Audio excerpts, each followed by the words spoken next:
Kamusta mga tol? Naglalaro sa Spurs mga tol sa Summer League ang Korean superstar at B-League Finals MVP na si Yoon Jung Lee. Aba, okay ba naman yung laro niya ha? Abay, tirahan na natin niya. Pero bago yan, at tsara muna tayo. Focus lang sa goal.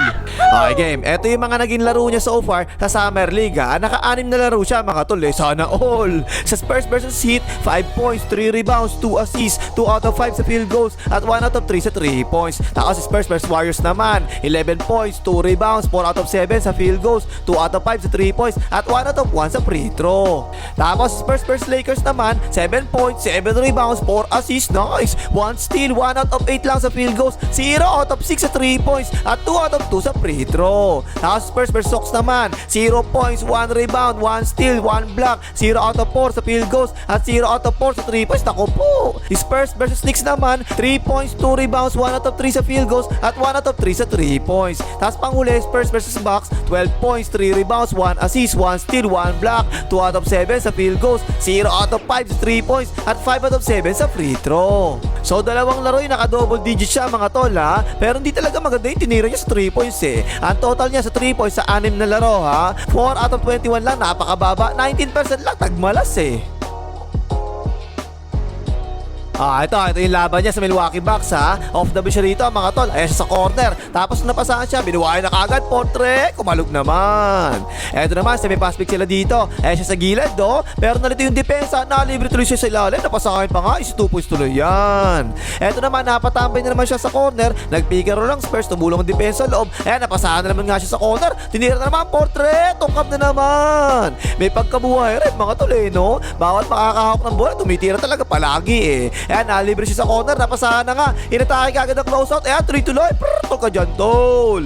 At marami pa rin hindi nakakaalam na dito sa Summer League mga tol yung free throw iba talaga eh. Yung dalawang free throws kapag na-foul, ginagawa nila isang free throw lang. Pero pag pumasok naman, 2 points naman kagad yun. Yung supply nga lang yan. At tapos 6'8 pala to mga tol, matangkad to ha. Ayan siya sa ilalim, napatulong pa nga siya dyan. Bakaos, pasitan. Nakapastik pa talaga yung Spurs dito ha. Buhay mo na tol, tira mo na.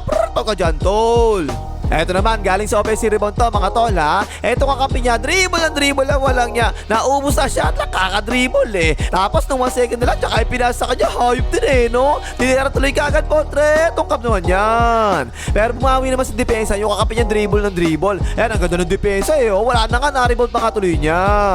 Ang nakakatawa lang dito ang mga tol ha, 6 na beses siya napasahan kagad sa umpisa eh. 6 na beses din siya tumira kagad, walang balik na pasa rito, tira na tira eh. Open niya Portre, kumalog na naman. Ito, nag-play naman sila dito, taga-screen siya galing sa corner, tapos ginawang screener, ang ganda. Ayan, tira mo na ulit, tol, buhay mo. Aba, nahiyan ata, pinasa. Open niya Portre, naka-assist pa nga tuloy. Tapos ito, natuwa ako rito mga tol eh. Galing siya sa weak side dito, di ba? Pero kita niya oh, binaksot kagad niya yung sentro sa gitna, di ba? Na-rebound pa nga niya, hindi nga lang nakompleto yung rebound eh. Ito, nagustuhan ko rito mga tol kasi, tapi ka, napunta sa kanya ang bola, di ba? Pero nakita niya, ay, libre yung kakapi niya sa likod oh. Nice pass na nga, open niya yan, Portre, tungkap naman yan. Ito pa isa, tingnan niya, bantay niya yung corner, di ba? Pero nung tinira na, yung backshot niya, paharap pa, ang ganda, nice. Tapos sinila pa nga yung braso niya, nakita naman kagad ng referee, ka dyan, tol. So, gusto ko yung mga nakikita ko mga tol ha. Kahit na puro sumasablay palagi yung tira niya sa 3 points eh. Ito, aggressive na naman siya. Binuwain na naman, tuloy-tuloy. Ito ka dyan, tol. Ayaw, kagaya kanina, isang tira lang sa free throw mga tol ha. Pero 2 points siya kung pumasok na nga. Tapos dito, depensa naman to. Medyo obvious to, natulak niya sa area yung bantay niya eh. Late nga lang yung pito ng referee, pero foul talaga yan. Eto naman, good defense siya rito ha. Tumulong siya sa loob, tapos na-anticipate niya yung kick out. Tapos ang ganda pa nga na pagkakakunta siya rito. Ayan, Portre, tukab na nga. Kaso lang dito, napatagal siya masyado ng tulong sa loob eh oh. May depensa naman, di naman siya kagad nakabalik sa tao niya. Napasahan na nga tuloy, Portre, patay ka dyan. Eto, 4th quarter na, nasa loob kagad siya ha. Tapos unang-unang pasa, nakalibre siya, tinira na kagad, Portre, to ka dyan tol. At katulad kanina mga tol, isang free throw lang to ha, kahit 3 points na foul to ha. Pero pag pumasok naman to, 3 points naman kagad yun. Na nga, Portre, patay ka dyan. Eto naman, nakapass break ang box dito, pero nakababa kagad ang Spurs ha. Na nga, Nakalumayap. Wala yan. Na-rebound pa nga ni Yoon Jet Li. Nakapass pick tuloy sila dito, oh. Kaso lang sa sobrang gigil niya, napatapak tuloy sa linya. Ayun, tapo ng sabaw. Yun nga lang, masama talaga yung 3-point shooting niya eh, no? Ayan, ang ganda na pass sa kanya. Libre-libre yan, Portre. Tungkap na naman. Pero ito, ang ganda. Tingnan nyo. I-screen na siya dapat dito galing sa corner, diba? Pero bigla siya nag-backdoor cut. Nice! Napasahan pa nga, is 2 points tuloy yan. Pero sa depensa, parang okay talaga, mga tol, ha? Hindi naman sobrang galing yung dumipensa, pero masipag naman talaga eh. Nakapag-contest pa nga siya dyan, Portre. Tungkap na nga. Ayun, pass break tuloy sila dito. Ayan, ang ganda na pasa. Lele. Prato ka dyan, tol.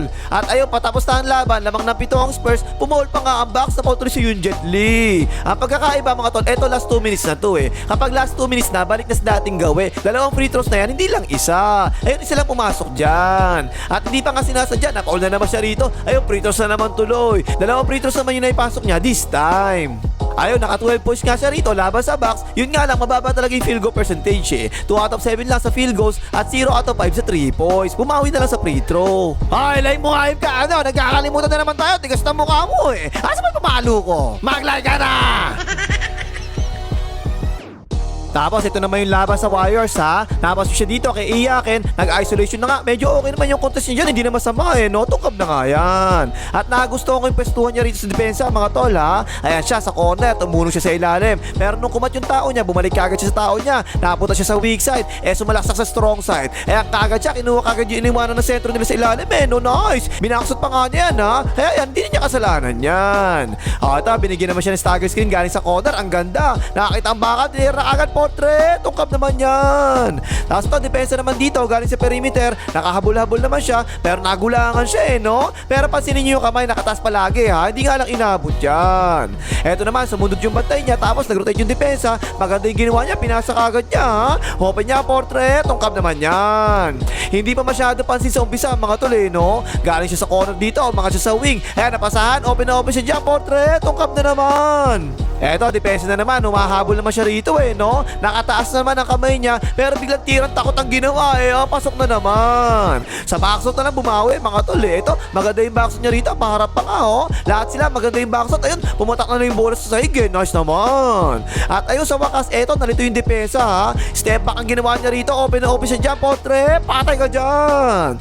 At ito naman, paubos na yung shot lock dito, hand up sa kanya, nakapegi pa nga, nakita ang bakal, Portre, wala na naman.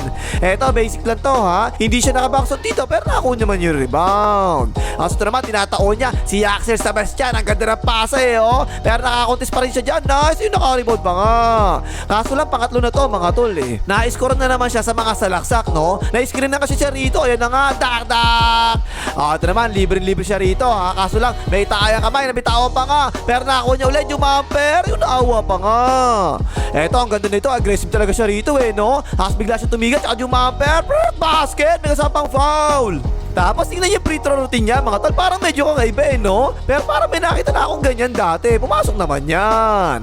So ayun, mga tol, no? Tingin ko, halata naman, di ba? Hindi siya nag-stand out dito sa Summer League eh. Kasi ang sama talaga ng shooting niya rito sa 3 points eh. Yun pa naman, ang napaka-importante ngayon kapag hindi ka star margarin, di ba? Kailangan maganda yung shooting mo. Shooter ka talaga kasi ang gagawin sa'yo, papatambayin ka lang palagi sa 3 points eh. At ito, mga tol, dati na palang naglaro to sa G-League ha. Kung sa tumira lang di siya, 29% lang sa 3 points eh. I doubt na makukuha siya sa NBA sa pinakita niya ngayon sa Summer League, lalo na 25 years old na siya eh, no? Pero wala naman talaga masama mag-try, buti nga nakapasok pa siya eh. Yung iba dyan, napapasahan na all na lang eh. Para mag-stand out siya sa Summer League, mga tol, dapat tumira siya siguro around 40% hanggang 50% sa 3 points, diba? At lumakas pa ng konti yung depensa niya para makonsider siyang isang 3 and D player. Okay na pa kay Mas, malike, mga Tarigay Soto.